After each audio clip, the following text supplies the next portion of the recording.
मेरे प्यारे साथियों, नमस्कार। फ्रेंड्स, अभी अभी जो प्री का रिज़ल्ट घोषित हुआ है, सिविल सर्विस प्री एग्ज़ामिनेशन का रिज़ल्ट, आज मैं उसी को आधार बना करके आप सबसे मनोवैज्ञानिक स्तर की कुछ बहुत ही महत्वपूर्ण बातें करने जा रहा हूँ। और मेरी बातों के केंद्र में है, प्री का रिज़ल्ट एक्सपेक्टेड था पर हुआ नहीं। तो सबसे पहले तो जो प्री में सफल हुए हैं उन्हें मैं एकेडमी की अपनी पूरी टीम की ओर से, मैडम डॉक्टर प्रीति अग्रवाल की ओर से और अपनी ओर से बहुत बहुत इस सफलता के लिए बधाइयाँ देता हूँ। और साथ ही साथ हमारी पूरी टीम के साथ मैं और मेरी पत्नी प्रीति मिलकर के ईश्वर से प्रार्थना करते हैं कि वह आपको शक्ति दे, साहस दे, विवेक दे, ताकि आप मुख्य परीक्षा को भी क्रैक कर सके और अंततः आप पूरी तरह सफलता को प्राप्त हों। फ्रेंड्स, एक सूचना है कि हम आईएएस के लिए बहुत सारा उपयोगी कंटेंट अपने इंस्टाग्राम पर पोस्ट करते रहते हैं। इसके लिए आप हमारे इंस्टाग्राम को ज़रूर फॉलो करें। साथ ही हमारा एक टेलीग्राम चैनल भी है। इस पर हमारे आपको सारे कंटेंट के अपडेट देखने को मिलेंगे। इसे भी ज़रूर फॉलो करें। इन दोनों के लिंक नीचे डिस्क्रिप्शन में दिए गए हैं। दोस्तों, अब बात उनकी जो सफल नहीं हो पाए। डेफिनेटली जब हमें लगता है कि ठीक ठाक बना है, हम सफल हो जाएंगे, या यूं कह लीजिए कि हम बॉर्डर लाइन पर होते हैं, रिस्क सा लगता रहता है कि हो भी सकते हैं और नहीं भी हो सकते हैं। और जब हमारा जो पासा है विपरीत पड़ जाता है, यानी कि हमें सफलता नहीं मिलती, तो देखिए निराशा बहुत स्वाभाविक है, बहुत ही स्वाभाविक है। मैं आप लोगों की निराशा को, हताशा को महसूस कर सकता हूं, क्योंकि मेरा भी प्री के फर्स्ट अटेम्प्ट में सिलेक्शन नहीं हुआ था। लेकिन इस परीक्षा के साथ जो एक बहुत अच्छी बात है, जो हमें ताकत देती है, जो हमारे सूरज को डूबने नहीं देती और हमारे अंदर की खिड़की को खुला रखती है, जिसमें से हमेशा आशा की किरणें अंदर के हमारे जगत को रोशन करती रहती हैं, वह यह कि अभी अटेम्प्ट बाकी हैं। यानी कि पिक्चर अभी ख़त्म नहीं हुई है, अटेम्प्ट बाकी हैं। तो फिर क्या हम इस रिजल्ट को अपनी पूरी तरह से असफलता ही मान लें? सवाल ही नहीं उठता है। जब भी आप ऊंचाइयों पर पहुंचना चाहते हैं, याद रखिए, तो बिना सीढ़ियों के ऊंचाई पर पहुंचना बहुत मुश्किल होता है। कितनी ऊंची छलांग अंततः लगाई जा सकती है? सीढ़ियां तो चाहिए ही। तो इस प्री की असफलता को आप चाहें तो एक सीढ़ी की तरह इस्तेमाल कर सकते हैं, यदि आप चाहें तो। देखिए, मैंने कहा कि चाहें तो, इसका मतलब ये नहीं है कि अगर आप सेकेंड अटेम्प्ट दे रहे हैं, थर्ड अटेम्प्ट दे रहे हैं, फोर्थ अटेम्प्ट दे रहे हैं, तो आप चाह ही रहे हैं। नहीं, ये तो चाह का बहुत ही शाब्दिक अर्थ हो गया कि भैया मैं नेक्स्ट अटेम्प्ट फिर से दे रहा हूं तो मैं चाह ही रहा हूं ना। Not at all. ये चाहना चाहना नहीं है। ये चाहना एक प्रकार की प्रतिक्रिया है कि ठीक है, इस बार नहीं हुआ तो चलो एक बार और बैठ जाते हैं। Not at all. ये चाहना चाहना नहीं है। चाहना तब होगा जब आप जो प्री एग्जाम का जो रिजल्ट आया है उसको एक सीढ़ी की तरह इस्तेमाल करेंगे। और सीढ़ी की तरह इस्तेमाल करने का मेरा अर्थ है कि आप अपना बहुत अच्छे तरीके से मूल्यांकन करेंगे। जैसे ही रिजल्ट डिक्लेयर हुए तो मेरी पत्नी प्रीति के पास बहुत से स्टूडेंट्स के फ़ोन आने लगे, और जाहिर थे कि उनमें से ज़्यादातर जो फ़ोन थे वो इस बात को लेकर के थे कि मैम, रिज़ल्ट आ गया है, सफल नहीं हो पाए हैं, बहुत दुख हो रहा है, क्या करें।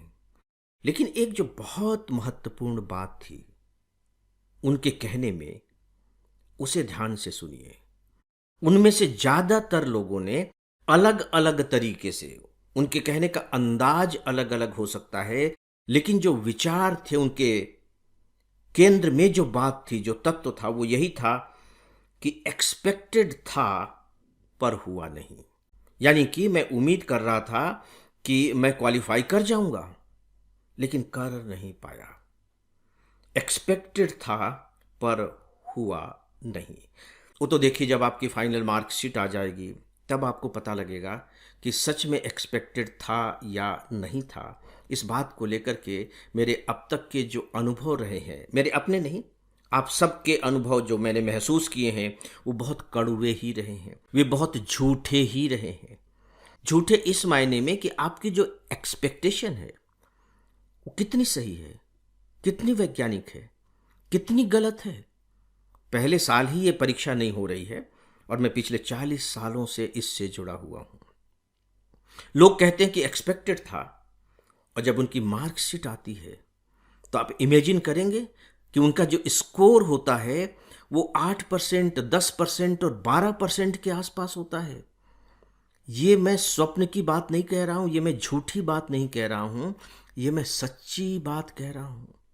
चलिए मान लीजिए कि कट ऑफ इस बार का 45% आता है, यानी कि 90 नंबर कट ऑफ आता है प्री का।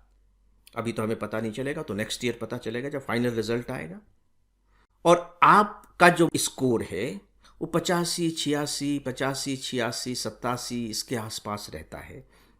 चलिए मैं 80 से ऊपर मान लेता हूं, तब तो ठीक है कि मैं इसको स्वीकार करूंगा कि एक्सपेक्टेड था। लेकिन आपके मार्क्स ही 20-25 नंबर के आसपास हैं, कहां 20-25 और कहां 80। तो ये बताइए कि मैं कैसे स्वीकार करूं आपके इस वक्तव्य को कि एक्सपेक्टेड था। और सच पूछिए तो यही सबसे खतरनाक बात होती है, बहुत खतरनाक बात होती है दोस्तों। मेरा जब रिजल्ट आया था पहली बार और मैं क्वालिफाई नहीं कर पाया था, तो मुझे खुशी हुई थी। यकीन मानिए कि मुझे खुशी हुई थी। इसलिए नहीं कि मैं फेल हो गया था, बल्कि इसलिए कि सिविल सर्विस एग्जामिनेशन पर मेरा भरोसा बढ़ गया था। मैं जानता था कि मेरी तैयारी उतनी अच्छी नहीं है, और इसी तैयारी के साथ अगर मैं किसी कॉलेज के एग्जाम में बैठता तो मुझे मालूम है कि मैं फर्स्ट क्लास हासिल कर लेता, फर्स्ट क्लास से ज़्यादा ही मार्क्स आते हैं। लेकिन सिविल सर्विस एग्जामिनेशन को लेकर के जो मेरे दिमाग में जो तस्वीर बनी हुई थी, उसके प्रति जो आदर का भाव था वो खत्म हो जाता। पेपर मेरे अच्छे बने थे, ठीक ठाक बने थे, मैं बहुत ज़्यादा निराश नहीं था, लेकिन पूरी तरह से एक्सपेक्टेड भी नहीं था, और मैं सफल नहीं हुआ। और मुझे इससे खुशी हुई, क्योंकि उसके प्रति मेरे मन में जो सम्मान का भाव था, कम से कम उसकी तो रक्षा हो सकी। और फिर बाकायदे मैंने अपने पॉइंट्स को जानने की कोशिश की जिनकी वजह से मैं सफल नहीं हो पाया। मैंने बाकायदे उनके नोट्स बनाए कि किन किन कारणों से शायद मुझे सफलता नहीं मिली होगी। आज भी वो नोट्स मेरे पास हैं, इत्तफाकन बचे हुए हैं।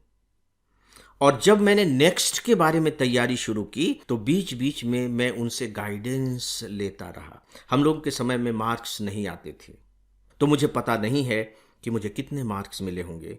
मैं एक्सपेक्टेड था, कट ऑफ के कितने दूर रहा मुझे नहीं मालूम है, लेकिन मेरे लिए एक्सपेक्टेड नहीं था। और मज़ेदार बात बताऊं कि मेरे ही साथ मेरे एक और मित्र थे, हम दोनों मिलकर तैयारी कर रहे थे।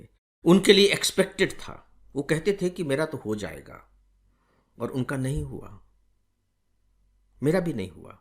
लेकिन मेरे लिए एक अच्छी बात यह थी कि मेरे लिए वो एक्सपेक्टेड नहीं था। एक्सपेक्टेड अगर कुछ था तो इसी तरह का परिणाम।